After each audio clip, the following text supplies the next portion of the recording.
Hello everyone, welcome back to our channel Mechanism Classes. Harish this side wishing you all very warm greetings. Chemical kinetics में हम complex reaction में consecutive और parallel reaction discuss कर चुके थे। जो third type की complex reaction आती है वो है रिवर्सिबल और इक्विलिब्रियम रिएक्शन। ये तो हमें अच्छे से पता है, कोई भी इक्विलिब्रियम पे रिएक्शन शो ऐसे करते हैं। एंड फॉरवर्ड मतलब ए से बी जाने के लिए रेट कांस्टेंट K1 है एंड बी से ए आने के लिए K2 है। अच्छा, ये तो हमें पता है। एट इक्विलिब्रियम, इक्विलिब्रियम का मतलब क्या है? Rate of forward is equal to rate of backward. Equilibrium का मतलब यही तो हुआ कि अब रिएक्शन इक्विलिब्रियम स्टेट पर हो चुकी है। रेट ऑफ फॉरवर्ड आगे जाने का रेट, आगे जाने की स्पीड और वापस आने की स्पीड यानी कि रेट ऑफ बैकवर्ड अब बराबर हो चुके हैं। इसी को हम इक्विलिब्रियम कंडीशन कहते हैं। तो रेट ऑफ फॉरवर्ड क्या है? K1 into A at equilibrium is equal to K2 concentration of B at equilibrium. अच्छा, सबसे पहले हमें क्या ध्यान रखना है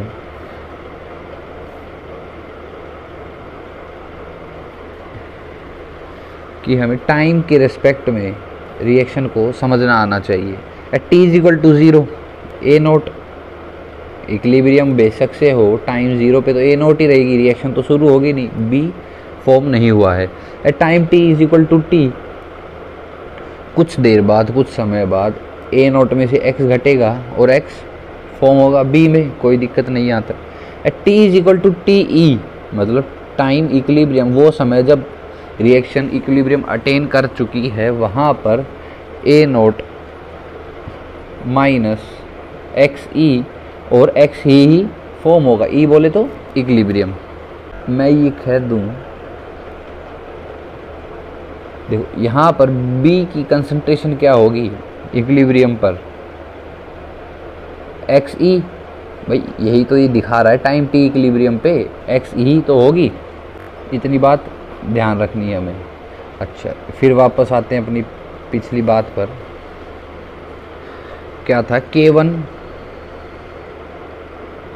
ए equilibrium is equal to K2 B equilibrium. A क्या है?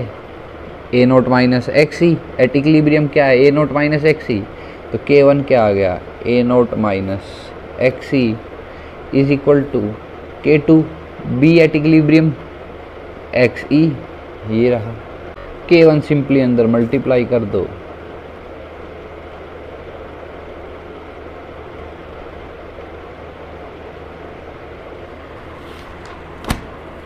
we get K1 A naught is equal to K2 XE plus K1 XE।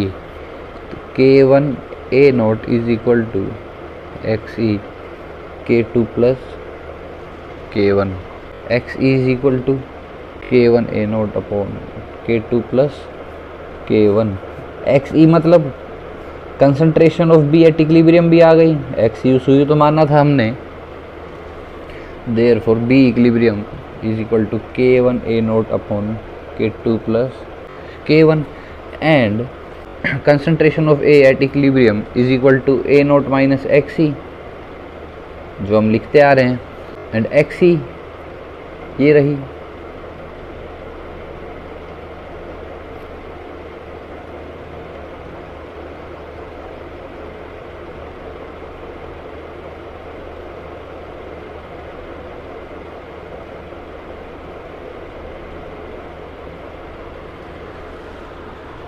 A note common आ गया।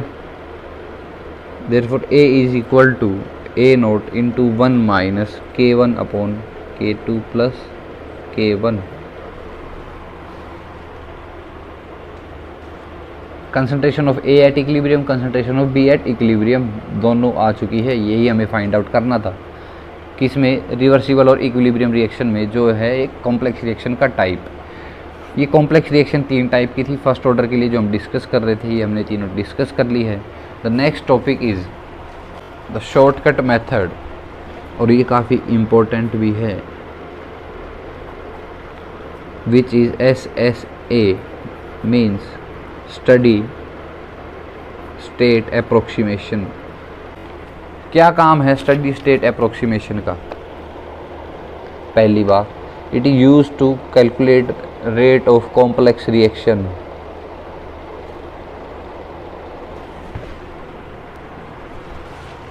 सेकंड,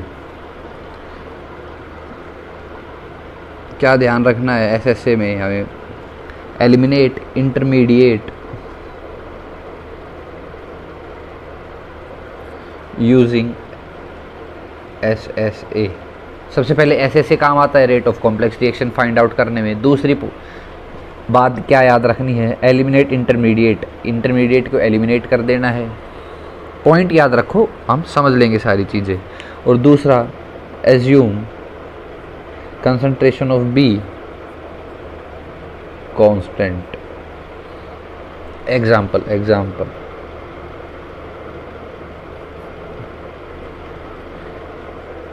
A से गया B और B से फिर गया C। A to B we assume rate constant K1 and B to C we assume rate constant K2। और मैं ऐसे भी लिख दूं क्या इस रिएक्शन को? A से B and B to C, K1 and K2 respectively. अच्छा, इंटरमीडिएट क्या है यहाँ पर? पहली बात तो हमें पता है SSA rate of complex reaction find out करता है।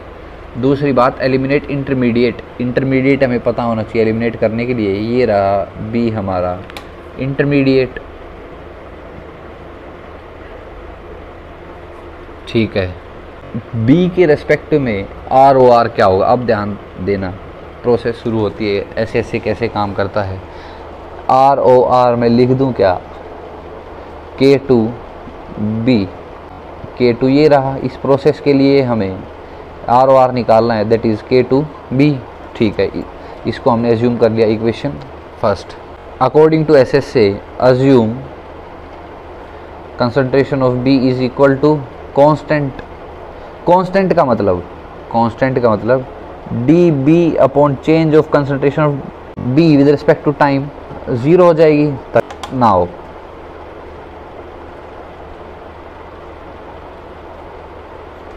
we know that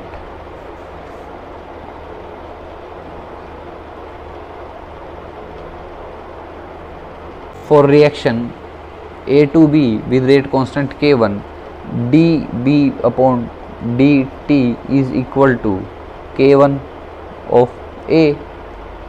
दूसरी बात, in reaction going B to C with rate constant K2 minus of dB upon dt is equal to K2 upon B। भाई plus minus का तो हमें पता है, प्लस माइनस का ऐसा है, यहाँ पे हमने dB अपॉन dt प्लस इसलिए लिया क्योंकि B यहाँ फॉर्म हो रहा था, और यहाँ पे नेगेटिव इसलिए लिया क्योंकि B यहाँ कंज्यूम हो रहा था। यहाँ से मैं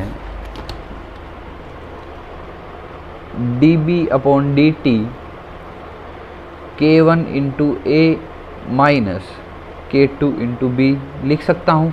कैसे? ये माइनस उधर जाके माइनस ऑफ K2B और लेफ्ट हैंड साइड दोनों की बराबर है, और उन दोनों को भी हम RHS को भी ऐड कर सकते हैं simply. Therefore dB upon dt is equal to K1A minus K2B। अच्छा, according to SSA study state approximation क्या कहता है? dB अपॉन dt क्या माना था हमने? 0। देयरफॉर इस इक्वेशन को मैं लिख देता हूँ K1A minus K2B is equal to 0, और K1A is equal to K2B। B की वैल्यू निकालनी हो, B क्या आएगा? K1A upon K2।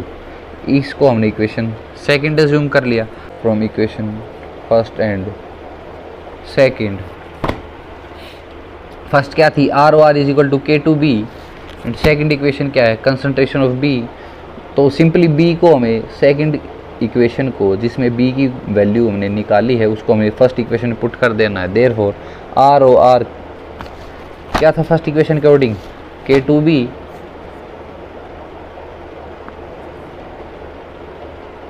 मैं लिख देता हूँ, putting equation number 2 in equation number first, therefore rate of reaction is equal to. ध्यान क्या रखा हमने यहाँ पे, सिंपली कैलकुलेशन तो थी लेकिन जो इंटरमीडिएट था उसकी कंसंट्रेशन हमने कांस्टेंट मान लिया और हम अपनी कैलकुलेशंस करते चले गए, आर ओ आर निकल गया।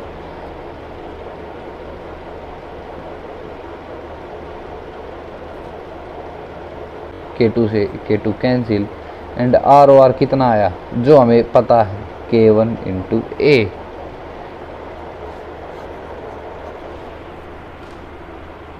यही तो आर ओ आर होता है जितना हमने पीछे पढ़ा है। अच्छा एक और एग्जांपल और क्लियर हो जाएगा। रिएक्शन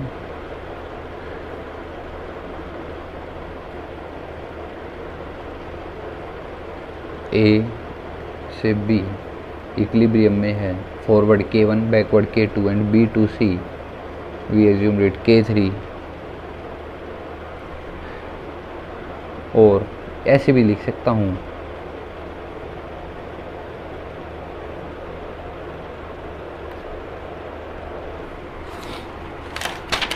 इसमें हमने ऐसे ऐसे देखना हो तो हम कैसे देखेंगे, इंटरमीडिएट उठाना है उसके रिस्पेक्ट में आर ओ आर लिख देना है पहला स्टेप, विच इज़ K2B।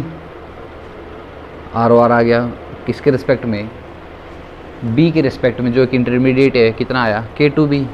ध्यान क्या रखना है, एलिमिनेट, ध्यान क्या रखना है, eliminate intermediate. Now reaction first, A से B जाते हुए इक्विलिब्रियम को अलग अलग करके लिख ले रहे हैं, तो A से 1, A से B K1, therefore dB upon dt formation of product which is B is equal to K1 into A, assumed it equation first according to reaction second means B to A, A से B K1, B से A K3 और B से C K2। ये थोड़ी सी correction कर लेना, B से A K3 है, therefore minus of dB upon dt is equal to K3 of B, equation number second.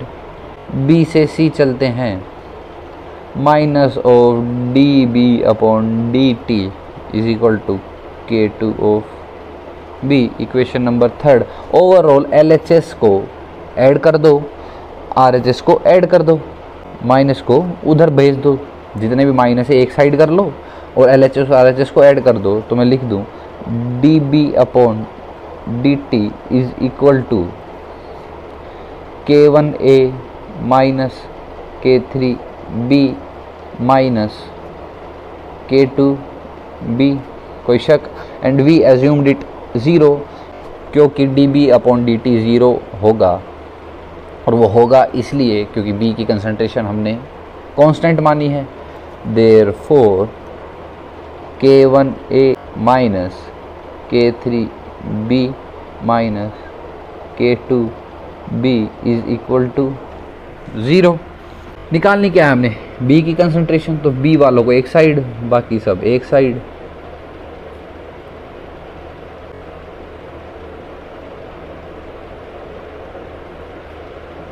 Concentration of B यहाँ से कॉमन, और K2 minus K3 is equal to K1 into A।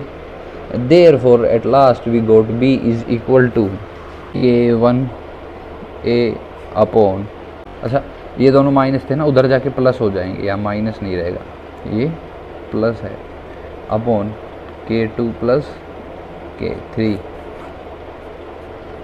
इस equation को हमने मान लिया A, इस इक्वेशन को क्या मान लिया हमने, A। यहाँ पर ऐसे से ख़त्म हो गया है। अच्छा, अब इसका ही एक नया वर्जन आता है, इसका ही एक और सिंप्लीफाइड वर्जन आता है जिसे हम कहते हैं प्री इक्विलिब्रियम कंडीशन। जो पीछे अभी हमने कैलकुलेशंस किए हैं उनको दिमाग में रखते हुए ही हम इसको कंटिन्यू कर रहे हैं। इसे हम कहते हैं प्री इक्विलिब्रियम कंडीशन। रिएक्शन क्या चल रही थी एक बार और लिख देता हूँ।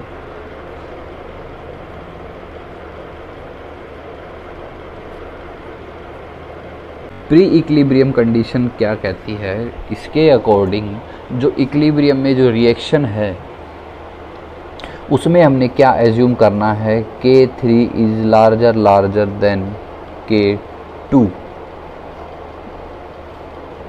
ये प्री इक्विलिब्रियम कंडीशन कहती है। अगर मेरे को पढ़ना है तो ये एज्यूम करके चलना होगा, इतना ध्यान रहेगा, ठीक है। नाउ वी नो दैट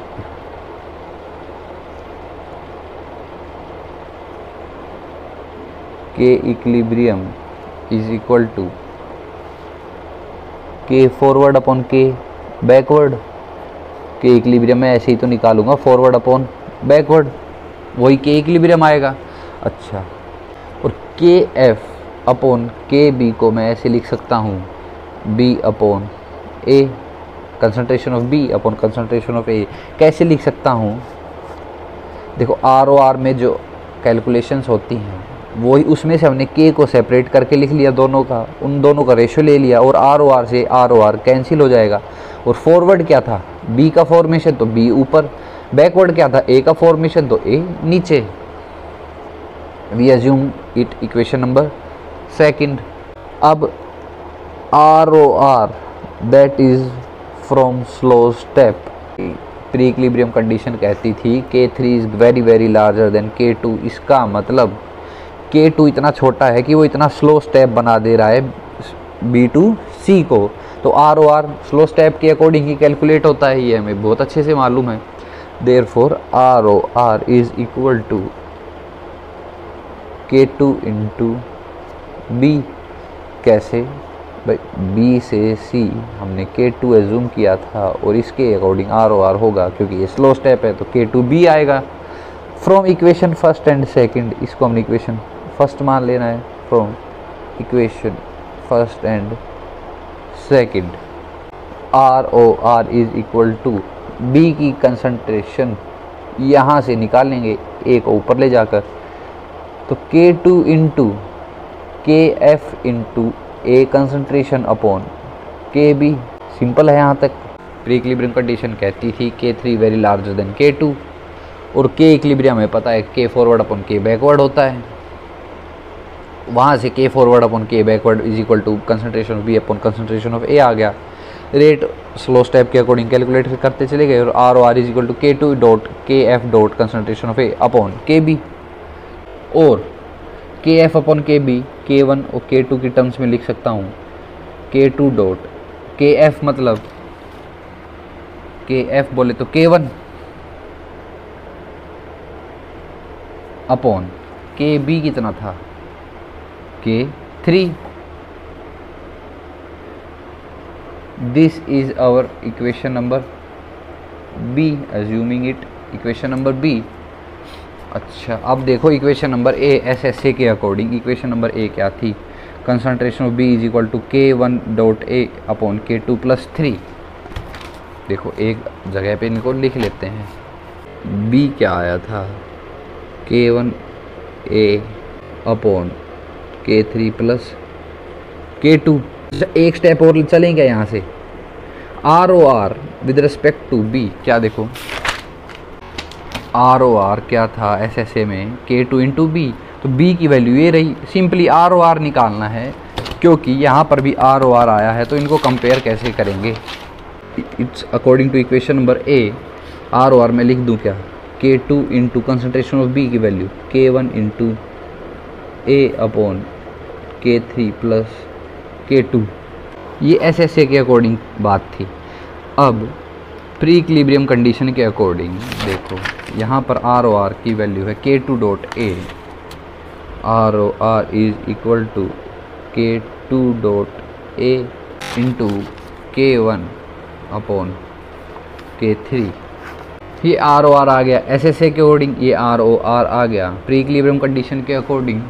अच्छा, अब मेरे को अगर ये पता हो मैं कहाँ SSA लगाऊँ, कहाँ लगाऊँ मैं प्री इक्विलिब्रियम कंडीशन, तो मेरे लिए काम और भी आसान हो जाएगा। तो उसको सिंप्लीफाई करने के लिए यहाँ पर चीज़ों को बांट देता हूँ मैं 4 हिस्सों में, SSA versus pre equilibrium condition. अगर देखो SSA और प्री इक्विलिब्रियम कंडीशन से ROR तो दोनों, किसी भी एक क्वेश्चन का दोनों मेथड से निकल जाना है।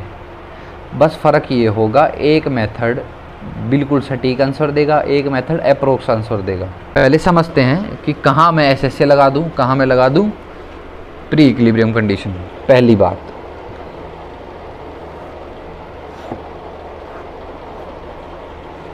रिएक्शन जा रहा है A से B और वो इक्विलिब्रियम में है, A से B, B से A और B से C जा रहा है बाद में। गिवन है इक्विलिब्रियम कंडीशन या इक्विलिब्रियम रिएक्शन फास्ट है, ये गिवन है। तो अगर इस कंडीशन पे हमें ऐसे प्रोसीड करना है प्री इक्विलिब्रियम कंडीशन मेथड से। अच्छा, दूसरा पॉइंट, A से B K1 है, B से A K3 और B से C K2। बस इतना ही गिवन है, इतना ही, केवल इतना ही गिवन है, इसके अलावा कुछ भी गिवन नहीं है। तो अप्लाई SSA। अच्छा, एक और पॉइंट, A से B गया सिंपल, B से C, A से B K1, B से C K2, यहाँ पर भी अप्लाइंग SSA हमें ROR फाइंड आउट हो जाएगा। एक और फॉर्मेट देख लेते हैं, A equilibrium with B and given है K इक्विलिब्रियम। सिर्फ K1 K2 गिवन नहीं है, गिवन है K इक्विलिब्रियम और B से C K2 गिवन है। यहाँ पर भी प्री इक्विलिब्रियम कंडीशन अप्लाई होनी है। तो ये 4 डिफरेंट फॉर्मेट्स हैं जहाँ पर हमें पता होना चाहिए कहाँ SSA लगेगा, कहाँ प्री इक्विलिब्रियम कंडीशन लगेगी। क्वेश्चन कर लेते हैं, क्या कहता है question, Q plus R is equilibrium with product X and product X further form product P and K1, K2 and K3 are given। K1 की वैल्यू है 2.5 × 10 to power 5, K3 की है 10 to the power 4 and K2 is 10। देखो यहाँ clear है, यहाँ क्या clear है, K3 जो कि है 10 to the power 4 और K2 क्या है सिर्फ 10। तो क्या मैं कह दूँ K3 is way larger than K2। और ये कंडीशन आ गई तो हमें क्या अप्लाई करना है, प्री इक्विलिब्रियम कंसेप्ट का यूज़ करते हुए ROR फाइंड आउट करना है। कैसे, चलिए सॉल्यूशन देख लेते हैं इसका। Using pre equilibrium condition ROR of forward is equal to ROR of backward. कोई दिक्कत यहाँ तक? कोई दिक्कत नहीं। ROR forward K1 into Q into R is equal to K3 into X and X we got. X क्यों लिया? X हमें पता है इंटरमीडिएट है, तो उसी का ही कंसंट्रेशन हमें पता होना चाहिए। Therefore X concentration is equal to K1 upon K3 into Q into R। इसको इक्वेशन फर्स्ट मान लिया। Also ROR is equal to K2X, भाई ये भी होगा, इसको इक्वेशन सेकंड मान लिया। Therefore from putting equation 1 in equation 2 we get ROR is equal to K2 into K1 upon K3 into Q into R। Simply वही कैलकुलेशन जो हम पीछे कर रहे थे। तो ROR क्या आएगा, concentration of Q into R as it is. K2 की वैल्यू क्या है 10 इंटू K1 की वैल्यू है 2.5 into 10 to the power 5 upon K3 10 to the power 4। ये ऊपर बचा 100 into 2.5 is equal to 250। Rate constant कितना आया यहाँ पर 250 आ गया, ठीक है। अब देखते हैं रेट कांस्टेंट अगर मैं निकालना चाहूँ SSA से, यूजिंग SSA के अकॉर्डिंग ROR क्या था, K2 into K1 upon K3 plus K2 into Q into R। तो ROR के according K2 10 into K1 2.5 into 10 to the power 5 upon 10 to the power 4 plus 10 को कैलकुलेट करेंगे तो answer आएगा 249.75। ये है रेट कांस्टेंट की वैल्यू। इसको कैलकुलेट करने के बाद ये है एग्जैक्ट वैल्यू। तो मतलब देखो आंसर तो सेम ही है 249.75 और 250 राउंड फिगर करके तो आंसर 250 ही आना है। तो मतलब प्री इक्विलिब्रियम कंडीशन और study state approximation same answer देते हैं, जबकि SSA क्या देता है, एग्जैक्ट आंसर देता है और प्री इक्विलिब्रियम कंडीशन अप्रोक्स मतलब सही वो भी है लेकिन पॉइंट का कुछ 0.0123 ऐसा कुछ फ़र्क रहेगा बस। Moving on to the last part of our chemical kinetics chapter which is enzyme catalysis. Enzyme catalysis हमें बायोमोलिक्यूल्स में भी पढ़ना होता है लेकिन उसकी स्टार्टिंग यहीं से केमिकल काइनेटिक्स से हो जाती है। सबसे पहले एंजाइम कैटालिसिस हमें समझाता है कि कैटलिस्ट का क्या यूज़ होता है रिएक्शन में और वो कैसे फ़र्क डालता है रिएक्शन के रेट पर। तो कैटलिस्ट का इफ़ेक्ट जनरली भाई कैटलिस्ट डाला इसलिए जाता है जो रिएक्शन 10 मिनट में हो रही थी वो 10 मिनट ना ले, उससे कम टाइम ले ले, वो काम होता है कैटलिस्ट का। ग्राफ भाई मैं तो केमिस्ट्री के टर्म में बात करूँ तो how catalyst effect ROR।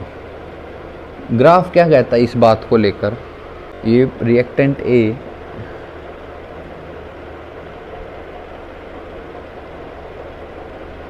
Form हो रहा है प्रोडक्ट भी, और दूसरा ग्राफ क्या कहता है, दूसरा ग्राफ कहता है जो मैं ब्लू पेन से ड्रॉ कर रहा हूँ वो A से B जा रहा है इस रास्ते। भाई A से P जाने के दो रास्ते हुए, एक रास्ता तो हमें समझना है कौन सा रास्ता किसका है। भाई विदाउट कैटलिस्ट की बात करें, जब कैटलिस्ट हमने यूज़ ही नहीं किया तो रिएक्शन का रेट स्लो होगा, मतलब टाइम ज़्यादा लगेगा। देयरफॉर इस ग्राफ के लिए प्रोडक्ट P बनाने के लिए रिएक्टेंट A से मान लो फॉलो रहा है rate constant K1 and therefore ROR is equal to K1 into A। तो भाई यहाँ पर without catalyst activation energy obviously ज़्यादा होगी। तो जो ब्लैक वाला स्लोप है वो है विदाउट कैटलिस्ट। ऐसा ही टॉपिक हम रिएक्शन मैकेनिज्म में भी समझते हैं, उसमें भी ग्राफ ड्रॉ होते हैं, वहाँ पर टॉपिक आता है chemical kinetic stable product versus thermodynamic stable products, वो भी हम डिस्कस कर चुके हैं। अच्छा, और जो ब्लू वाला प्लॉट है ये किसको रिप्रेजेंट कर रहा है, जहाँ एक्टिवेशन एनर्जी EA' से मैं रिप्रेजेंट कर दे रहा हूँ वो कम हो गई। भाई अगर एक्टिवेशन एनर्जी कम हो गई तो ऑब्वियसली वो कैटलिस्ट ने ही कम की होगी, कैटलिस्ट का काम ही यही होता है। तो मैं लिख दूँ विद कैटलिस्ट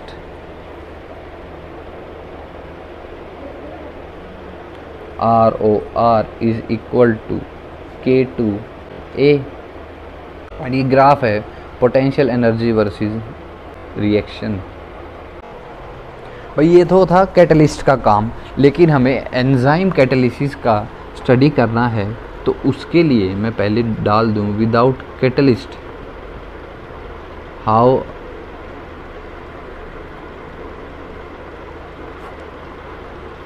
रिएक्शन है A with equilibrium with P। तो K इक्विलिब्रियम कितना होगा, forward upon backward K1 upon backward हमने मान लिया K3 विद कैटलिस्ट। भाई मैं अब इक्विलिब्रियम रिएक्शन में देख रहा हूँ तो विद कैटलिस्ट रिएक्शन वही K1 dash upon K3 dash. K equilibrium कितना होगा? K1 dash upon K dash 3। अच्छा, इक्विलिब्रियम कंडीशन पे बात नोटिस करने लायक ये है, जो कैटलिस्ट होगा ना भाई, वो ऐसा तो नहीं है कि वो सिर्फ फॉरवर्ड रिएक्शन को ही फास्ट कर देगा। भाई कैटलिस्ट को थोड़ी पता है कि ये फॉरवर्ड रिएक्शन है या बैकवर्ड रिएक्शन, उसका काम है सिर्फ रिएक्शन को तेज़ करना। तो कैटलिस्ट क्या करता है? Forward and as well as backward reaction दोनों को, यह दोनों का ROR इंक्रीज ही करता है। अब बस सिंपल कुछ कैलकुलेशंस रह गई हैं। वही बायोमोलिक्यूल्स का ही टॉपिक है, enzyme catalysis, enzyme catalyst. Enzyme catalyst कहता है ये हमारे पास सबस्ट्रेट है और बाहर से एंजाइम आ रहा है उस पर रिएक्ट करने के लिए। एंजाइम किसका काम कर रहा है? कैटलिस्ट का। सबस्ट्रेट है कुछ भी, सबस्ट्रेट हमें मालूम है, बायोमोलिक्यूल्स में हम पढ़ते हैं। और एंजाइम जो कि कैटलिस्ट का काम करता है सबस्ट्रेट पर, तो सबस्ट्रेट को हम डिनोट करते हैं S से, एंजाइम को हम डिनोट कर दिया E से। और ये इक्विलिब्रियम में होती है reaction and they are forming ES complex. Then at last the reaction is product P form हो जाता है और एंजाइम एज इट इज बाहर निकल जाता है। क्या हुआ यहाँ पर? हुआ ये प्रोडक्ट मिल गया और एंजाइम बाहर हो गया।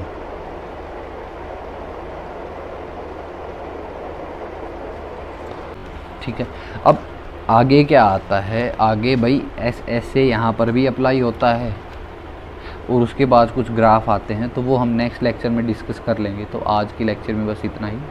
Thank you. Do hit like and subscribe button.